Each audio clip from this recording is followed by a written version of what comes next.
Welcome back. In this video, we're going to begin to tackle the material of week 13, in which we're examining the 3rd century crisis.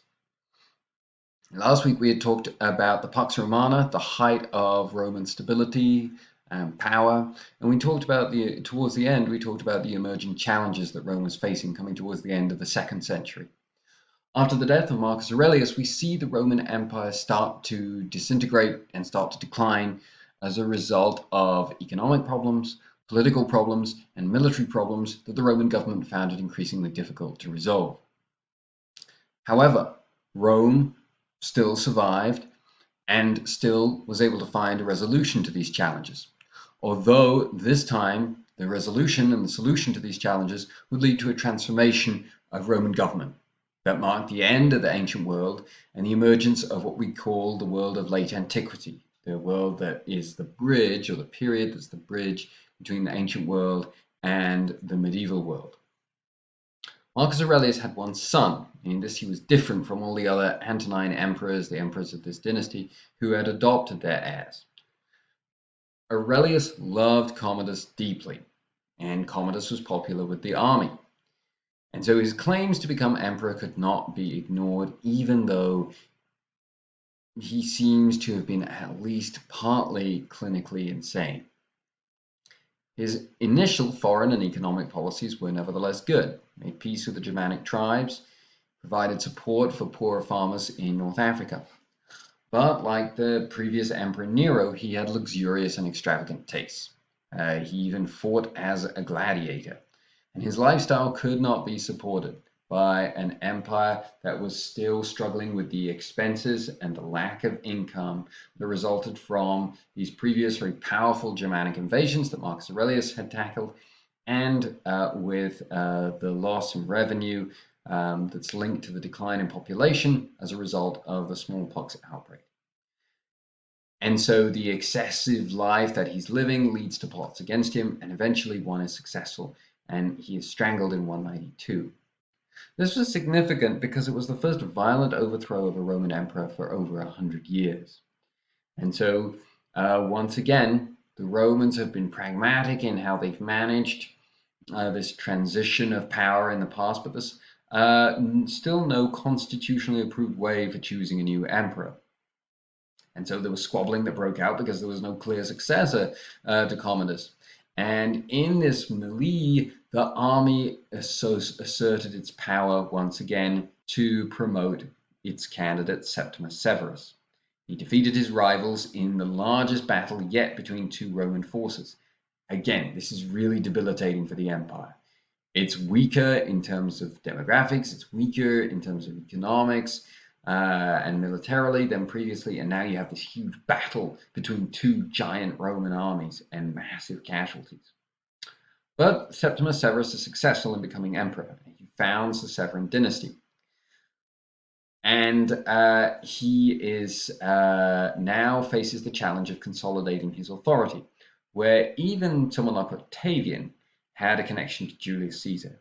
And Septimus Severus doesn't have any of that. He comes from a middle-class background. His wife is from Sicily. Snobbish Roman senators kind of made fun of his more humble background. And so we see Severus turning away from the Senate, and we start to see the final decline of the power of the Senate.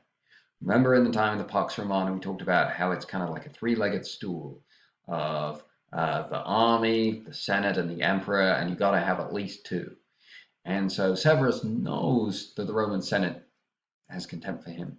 He knows that he owes his position to the power of the army.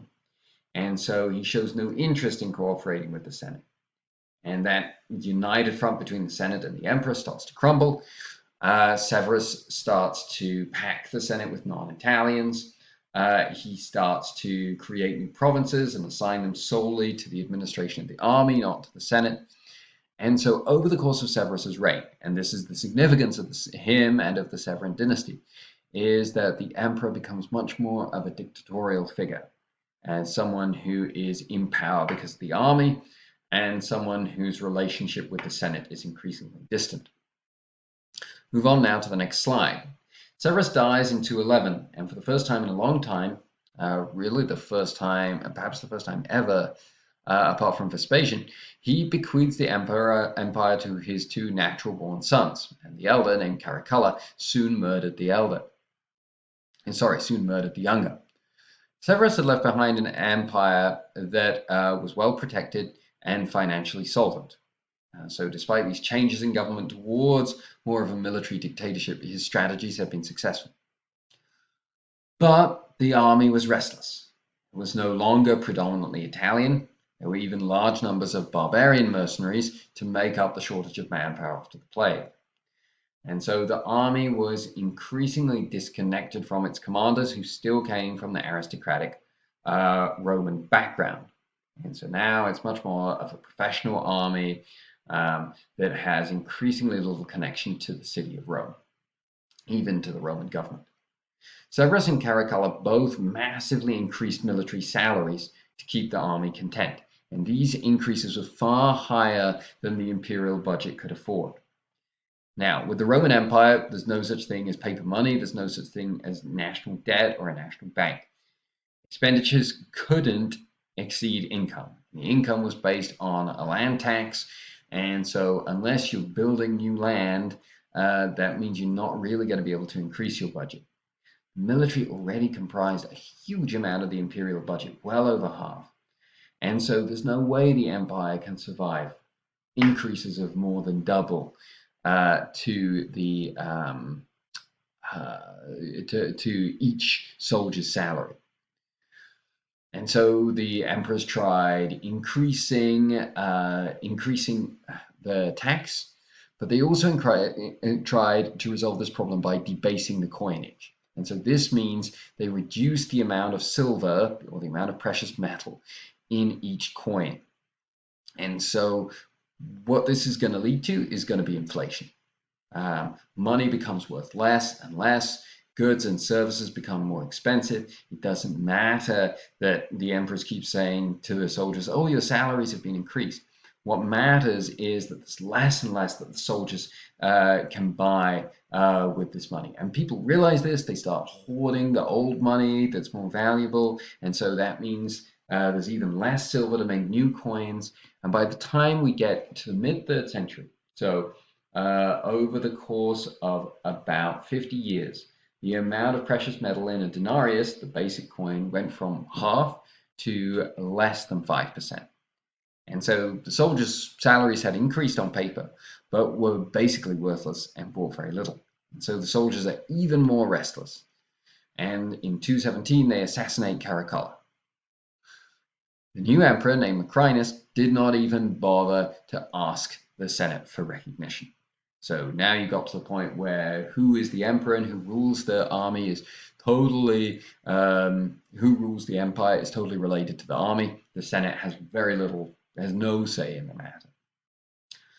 From now on, the soldiers discovered that with every new emperor, they received a bonus in gold coins. And this had always been the case, but the difference now is that gold and gold coins were rarer in the empire. Silver was more common. Silver was used to make the denarius. Gold coins were the only currency that were not debased. And so this means that every time, or the main way that the soldiers can get money that's worth something is by bringing in a new emperor, which means, of course, getting rid of the old one. So now we're going to have a succession of emperors over the next few years up until 235, with more and more violence and instability. And in 235, Severus Alexander is overthrown in another army mutiny. This brings an end to the Severan dynasty and is going to take us to the heart of the 3rd century crisis, which is what we'll talk about in the next video.